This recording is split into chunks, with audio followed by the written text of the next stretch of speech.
Hi, ich bin Timo von CloudWorks und ich möchte euch zeigen, wie wir mit unserem Tool Integrate innerhalb von knapp einer Viertelstunde eine Dropbox-Integration zu Salesforce konfigurieren können, auf eine sehr, sehr einfache Art und Weise. Konkreter Use Case ist wie folgt. Wir haben hier einen Rechnungsdatensatz unterhalb der Opportunity und wenn dort der Status auf versendet umgestellt wird, dann möchte ich gerne, dass die Datei zu Dropbox, die im Anhang hängt, hier hochgeladen wird. Hier unter Related haben wir ein File liegen, sodass soll hochgeladen werden.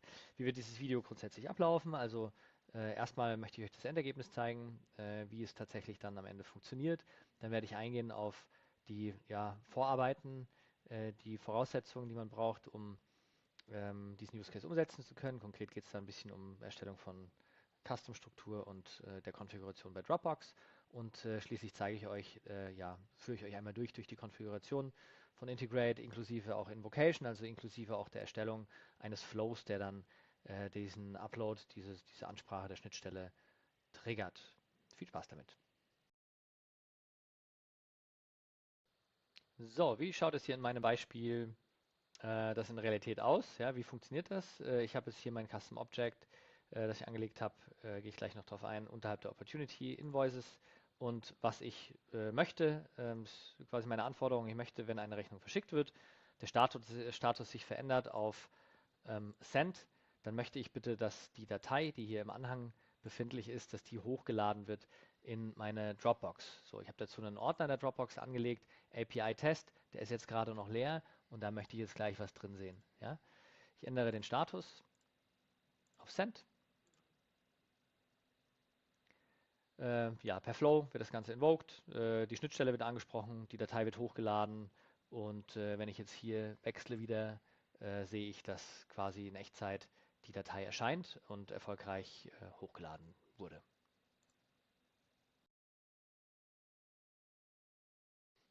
Zur Vorbereitung der Integration habe ich primär zwei Dinge erledigt. Zum einen ein Custom-Objekt Invoice angelegt, das Master Detail verknüpft mit der Opportunity und dann hier in einer der Beispiel-Opportunities auch einen Rechnungsdatensatz angelegt und also ich sage mal ein paar exemplarische Daten, die für uns jetzt eigentlich total irrelevant sind, aber wichtig, eine Datei im Anhang, die dann ja auch zur Dropbox hochgeladen werden soll.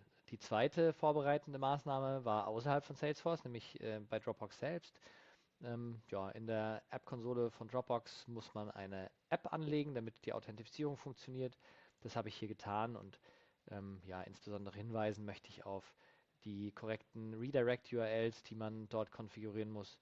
Und die Syntax setzt sich zusammen aus diesem ersten Teil quasi api.integrate.app/integrate/oauth Fragezeichen org-id ist gleich und dann die long org-id und das muss man eben entsprechend hier hinzufügen, dass es am Ende auch funktioniert. Weitere vorbereitende Maßnahmen, dann eigentlich nur die Installation von Integrate, welches wir dann für die Konfiguration benötigen.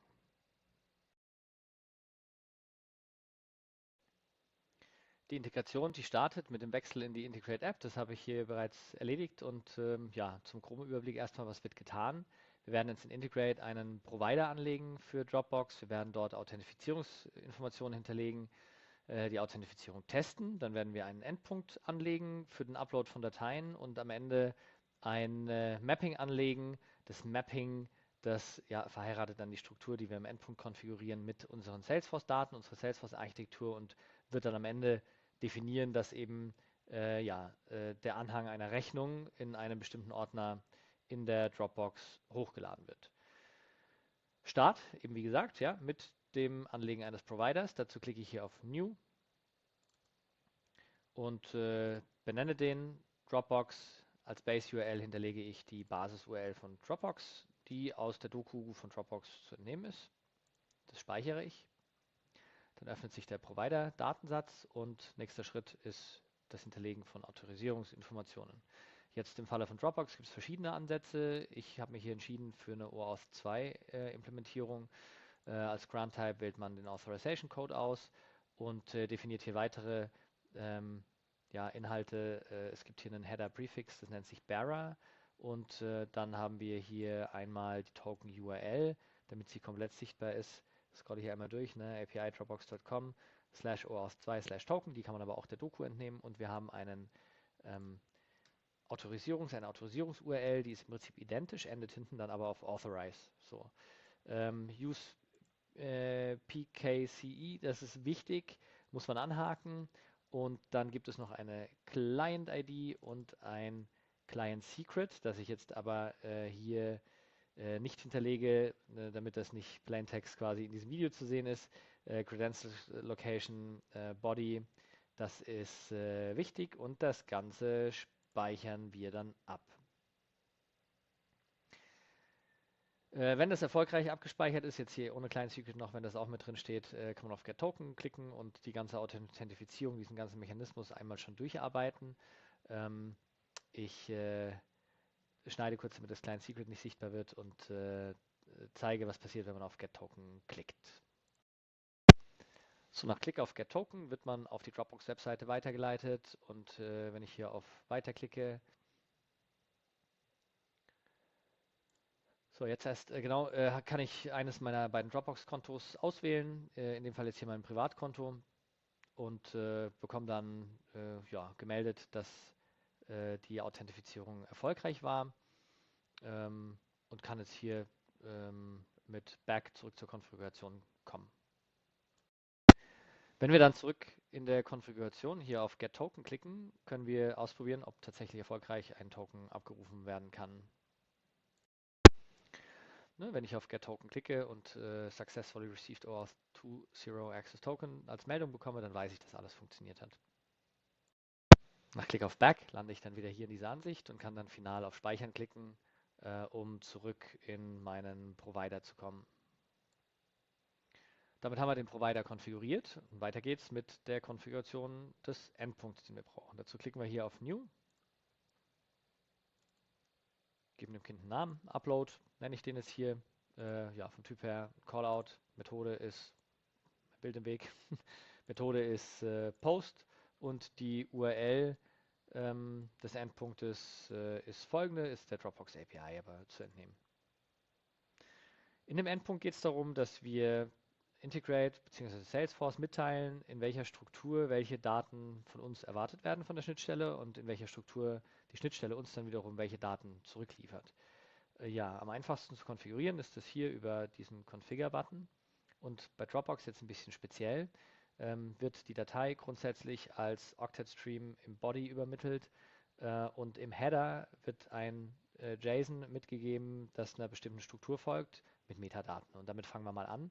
Das heißt, wir wollen jetzt erstmal in Richtung der Schnittstelle, also den Request konfigurieren. Direction Outbound ist also richtig. Sagen, wir möchten jetzt erstmal den Header konfigurieren. Und hier können wir dann eben dieses Header-Attribut Dropbox API Arc als Node definieren. Klicken hier auf Configure und können uns jetzt aus der Doku oder aus Tests, die wir vorab gemacht haben, ein Beispiel JSON in den Zwischenspeicher holen. Das habe ich jetzt hier gemacht, wenn ich jetzt hier auf Import klicke und das mir hier reinkopiere und das entsprechend importiere, dann werden diese 4 Attribute, die kann man auch händisch anlegen, aber von Integrate automatisiert angelegt. Ich klicke auf Speichern und habe damit die Header-Konfiguration bereits erledigt. Klicke nochmal auf Configure, weil ich jetzt eben auch den Body konfigurieren möchte. Das hatte ich gesagt. Hier wird jetzt ein Octet-Stream übermittelt. Da muss ich sonst nichts weiter angeben. Das reicht aus.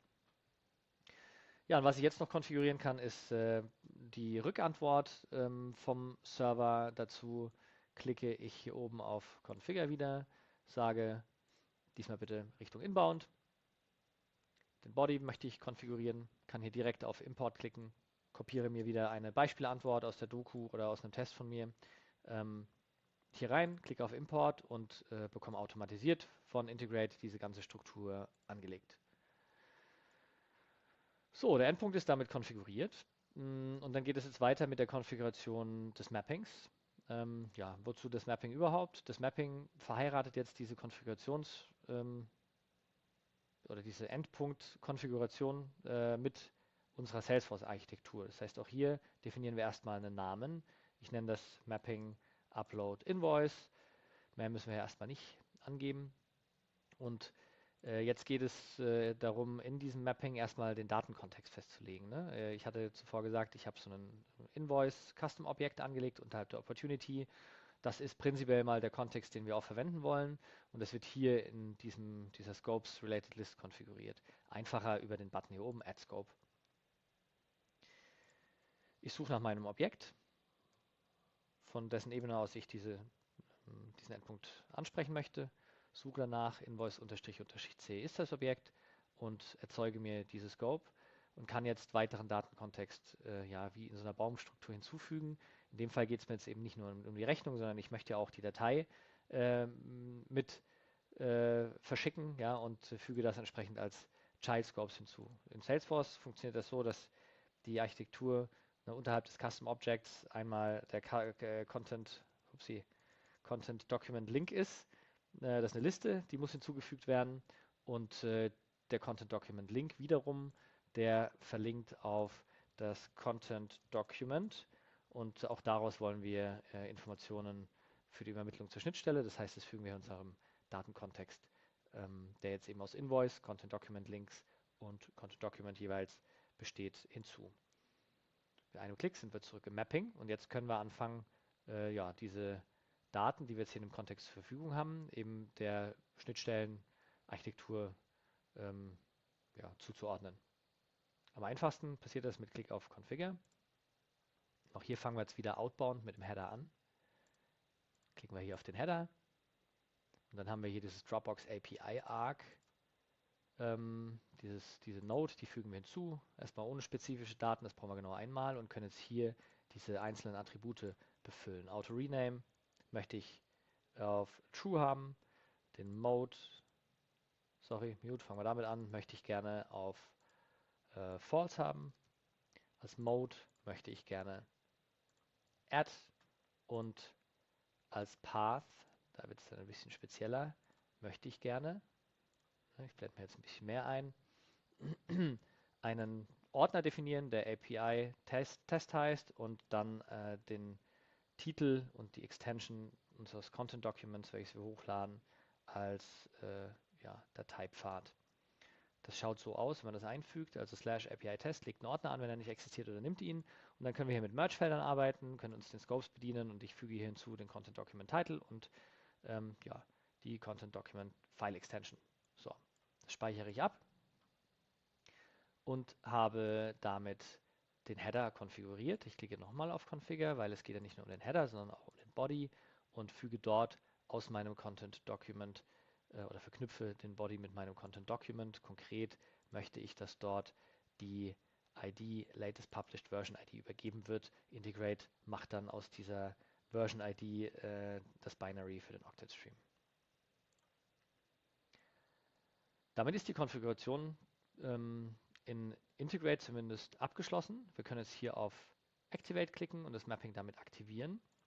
Und was noch fehlt, ist jetzt die Anlage eines Flows, ne? Damit wir sagen, okay, vielleicht per Klick oder in dem Fall würde ich das automatisiert sogar einrichten, dass beim Umstellen des Status der Rechnung auf Versendet die Rechnung automatisch zur Dropbox hochgeladen wird. Was wir machen können jetzt einmal, ist das Ganze auch testen. Ich klicke hier auf Test, suche nach der Rechnung und klicke hier auf Create, dann wird ein Drop im System erzeugt. Und wenn ich jetzt hier ja, reloade, dann werde ich sehen, dass dieser Callout ausgeführt wurde und ich auch hier einen 200er zurückbekommen habe. Und wenn wir jetzt hier einmal in den entsprechenden Ordner schauen, sehen wir, dass jetzt hier vor einer Sekunde dieses Dokument auch hochgeladen wurde. Das lösche ich mir jetzt wieder raus für die finale Demo, die ihr schon gesehen habt, die ich jetzt dann gleich aufnehmen werde, damit ich das neu machen kann, ohne dass Dateien überschrieben werden. So. Den Flow legen wir uns an, ganz normal wie jeden anderen Flow. Das ist ein sehr einfacher Flow. Wir gehen ins Setup.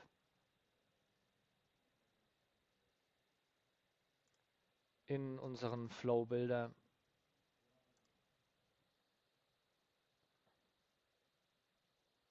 Legen einen neuen Flow an.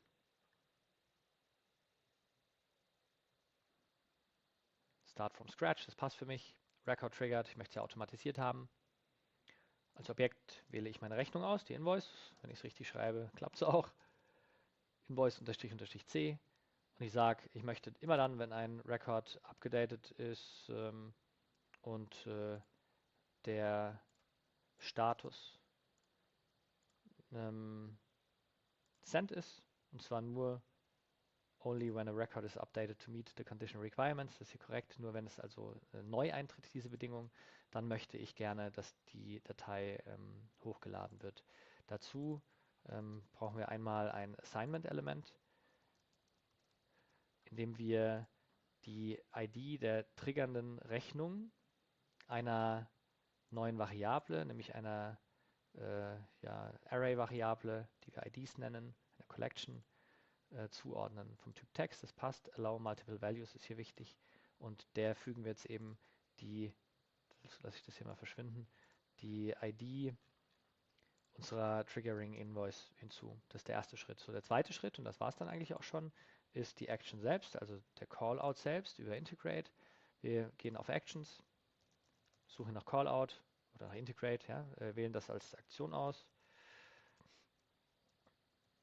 So, dann benötigen wir einmal die Mapping-ID. Das heißt, hier sind wir in dem Testjob, wir gehen zurück zu dem Mapping. Kopieren uns hier diesen Identifier raus, das ist total wichtig. Und fügen ihn hier ein, der muss stimmen. Und als Parent IDs übergeben wir unsere Collection, die wir erzeugt haben. So, und das war's. Das können wir speichern. Upload Invoice nenne ich das. Speichern. Aktivieren. Und damit sind wir fertig mit der Konfiguration.